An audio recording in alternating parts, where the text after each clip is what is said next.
It's one of the biggest, most important questions in economics, really. It shapes everything: global politics, culture, finance. America is, by almost any measure, the wealthiest nation in the history of the world. But why? So today, we're going to unpack the very complex recipe behind the U.S. economic powerhouse. Right, so how did it happen? How did a collection of colonies, really in the middle of nowhere at the time, transform into an absolute economic superpower? It's a heck of a journey, with a lot of twists and turns, and you know what? The answer is not nearly as simple as you might think. You've probably heard all the usual suspects, right? It's the free market, it's the powerful military, it's low taxes, or maybe it's the dollar being the world's currency. And look, while all those things are definitely part of the puzzle, none of them really tell the whole story. The real answer is a lot more like a carefully constructed recipe with several absolutely crucial ingredients. So let's start at the very beginning, with the first and most fundamental layer, the ground itself. You have to understand that the foundation of American wealth began with an incredible geographic and geological head start. The country is, to put it simply, a land of riches. And just to give you an idea of the scale we're talking about here, as of 2015, the estimated value of America's natural resources was a staggering $45 trillion. That is a massive, massive advantage that very few nations in history have ever had. But here's the thing, it's not just about having the resources, it's about how they're used. The US is a top producer of oil and natural gas, which gives it huge energy independence. But here's the real kicker and what makes the US different. Unlike a lot of countries where the government owns the resources, the US allows private ownership of land and mineral rights.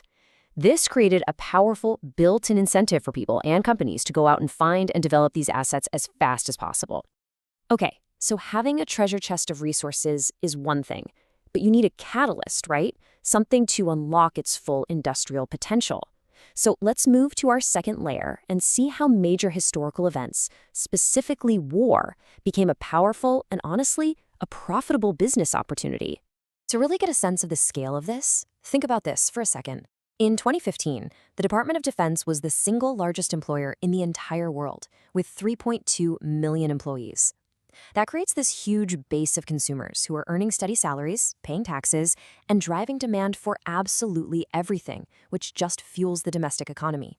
This right here highlights a critical advantage the US had after World War II. While Europe's infrastructure and its industries were just devastated and had to be rebuilt from the ground up, America's factories were completely untouched, protected by an ocean. They were primed and ready to supply not just Americans, but a whole world that was desperate for goods. And on top of that massive manufacturing boom, the US also got into the international loan business. Realizing that war is unbelievably expensive, the American government made huge loans to European nations, especially during both world wars. So as Europe got weaker, the American economy was being propped up by this new, very lucrative stream of income. Okay, so we've got the resources and the historical catalyst, but how do you actually harness all of that power? Well, let's get into layer 3, the economic operating system, or what a lot of people just call the American way. The way the US economy is set up is pretty unique among developed nations. It has a more flexible labor market, meaning fewer restrictive regulations and less powerful trade unions compared to, say, Europe. That flexibility, combined with a decentralized political system, creates this kind of internal competition where states are actually competing against each other for business investment using different tax laws and regulations. This whole system is also perfectly designed to fuel new ideas. There's this really well-developed financial pipeline just for entrepreneurs. It can start at a local level with thousands of small individual banks that might fund a new idea. Then, as it grows, you have angel investors and a massive venture capital industry that are ready and willing to pour in money with a real appetite for risk and innovation. And that really gets to the cultural heart of it all. This quote from our source material just sums it up perfectly. In the US, there is this cultural acceptance of trying something and failing. It's not seen as a permanent black mark, but more like a necessary step on the road to success, which of course encourages way more people to take big risks. So this brings us to the fourth and maybe the most powerful layer of all, the engine that actually drives the entire system. And that is the people, their culture around work, and their incredible power as consumers. The American work culture, yeah, it plays a huge role, with a real emphasis on long hours. On average, an American works about 1,800 hours a year. Now, compare that to a country like Germany, where the average is closer to 1,400 hours. That's an extra 400 hours of productivity per person per year. Now multiply that across the entire workforce.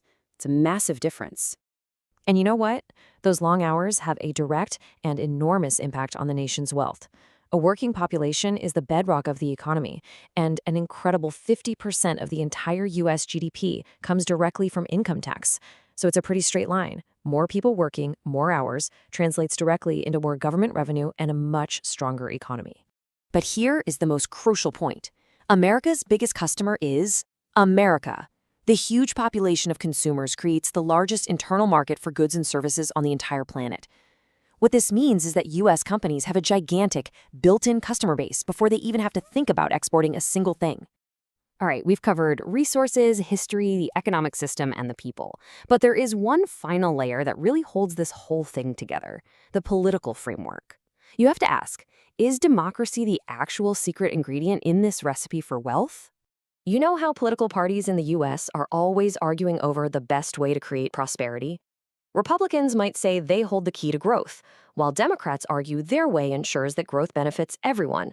But what the source material suggests is that the real magic formula isn't one party's specific policy, but the stable, democratic foundation that they both share. This stable foundation provides the pillars for long-term economic success, things like general political stability, a predictable rule of law, and basic freedoms of speech and movement. All of this creates a reliable environment where businesses and investors feel secure enough to make long-term plans, and that's what drives consistent growth over centuries. So, there you have it, a really complex formula of natural resources, a bit of historical luck, a unique economic system, a powerful consumer culture, and all of it built on a stable democratic framework. These are the layers that built America's incredible wealth. But the final question for all of us, really, is this: in a rapidly changing global economy, will this formula be enough to sustain it for the next 100 years?